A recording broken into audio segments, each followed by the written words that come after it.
UFC Fight Night Mir versus Duffy takes place Wednesday, July 15th at Valley View Casino Center. Main card airs live on Fox Sports at 10 p.m. Tickets available at Valley View Casino box office at axs.com. And joining us on the phone lines, he's a former Strikeforce champion, and he'll step into the octagon against 12th-ranked Tony Ferguson in a 155-pound bout. Josh Thomson. Josh, thanks for joining us, man. How are you this morning? I'm doing good, man. Just, enjoying the San Diego weather, and the view from my hotel is amazing. Outstanding, man. Now, you were supposed to fight back in March against Gilbert Burns. Unfortunately, you had to pull out. What's your health status now? Status is good. Everything feels good. Just getting ready for Tony. How's your training been? Have you had to do anything different coming back from an injury? Have you had to adjust your certain training style? No. We just, we really just dialed it back. Obviously, I had a long layoff. I started a business and was making sure that everything was running smoothly before I jumped into a fight camp. So with the Gilbert Burns fight, I jumped in too soon. I think my body just wasn't ready for a full hard camp. And, and just injuries happen. I was able to take a week or two off, from the injury and kind of ease myself back into the fight, into the camp for the Tony Ferguson fight. And, I just kind of babied it for the first, 2-3 weeks into the camp. And then I worked into a full 10-week camp, for this fight. Right. On Wednesday, July 15th, you'll see him in the octagon taking on Tony Ferguson. Josh Thomson at The Real Punk on Twitter joins us on the phone lines. And Josh, you're coming off back-to-back split decisions. After two heartbreaking losses, did you ever consider retiring? No, I mean, I was obviously really frustrated after the Benson fight because, I lost. I was supposed to be fighting for the title. Pettis apparently got hurt. And, so that to me was really upsetting. There should have been no question, no doubt that I would be fighting for the title next after the Benson fight.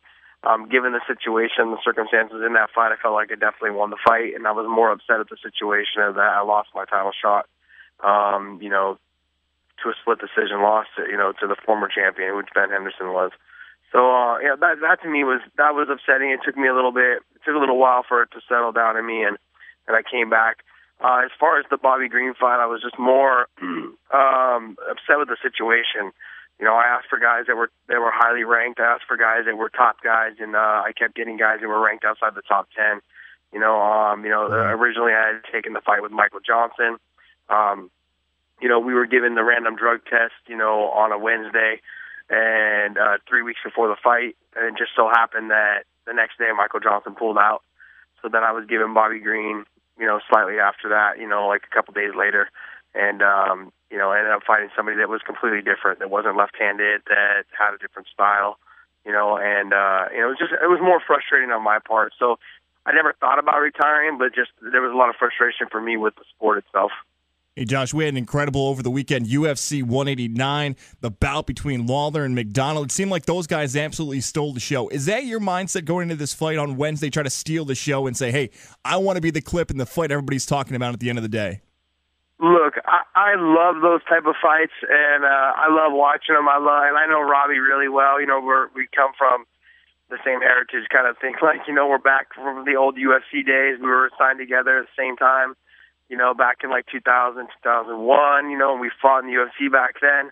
We Strikeforce, Pride, all that stuff. We always fought kind of on the same leagues,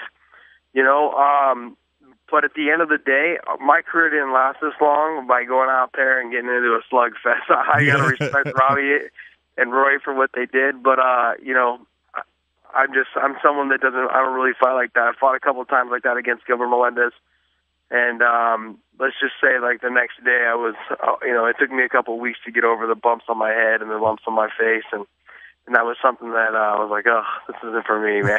You were feeling it, yeah. It's great to sometimes let it fly and let it go and get out there and bang it out. But I like to kind of fight more of a strategic fight, where you go out there and, make them miss, make them pay kind of thing. Now, you are on Twitter at The Real Punk, and there is a soon-to-be UFC fighter. He's going to make his debut. It's rumored a few months at CM Punk. You guys haven't had a confusion between those Twitter handles. You haven't thought about switching that up, have you? No. Why would I switch it up? I was here before him. That's right, man. He should be switching his up. He can beat it, buddy. No, I mean realistically, like he can have the name, man. I mean, I'm almost 37 years old, and I'm like, hey, you can go ahead and have the name, dude. You want to be called a punk? Go ahead, bro. All right, Josh, let's get you out on this, man. Let's get a prediction for Wednesday. What's going to happen in the octagon? I mean, I'm gonna go out there and set the pace, man. I got to go out there and dictate everything that goes on. So if he comes at me and he hits me with a good punch, I got to come back and hit him right back. I gotta. This fight's got to be a well-rounded fight. I got to mix it up from stand up to the ground everywhere. So it won't just be fought on the feet. It won't just be fought on the ground. I'm gonna try and mix it up everywhere. Again, it's UFC Fight Night, Wednesday, July 15. Main card airs live on Fox Sports 1 at 10 p.m. And you'll see this guy in the octagon taking on Tony Ferguson in a 155-pound bout. Josh Thomson. Josh, best of luck, man. Kick some ass this weekend. We're rooting for you here in Albany. All right, bud. Thanks for having me, man.